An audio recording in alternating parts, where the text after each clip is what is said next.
محمد رسول الله والذين معه أشداء على الكفار رحماء بينهم فأرادوا به كيدا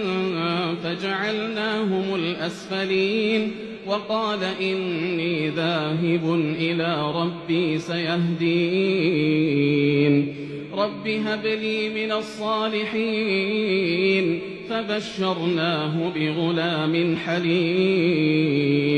فلما بلغ معه السعي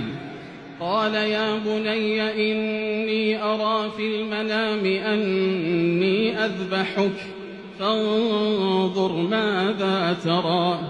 قال يا أبت افعل ما تؤمر ستجدني إن شاء الله من الصابرين واذكر في الكتاب إبراهيم إنه كان صديقا نبيا إذ قال لأبيه يا أبت لم تعبد ما لا يسمع ولا يبصر ولا يغني عنك شيئا يا أبت إني قد جاءني من العلم ما لم يأتك فاتبعني أهدك صراطا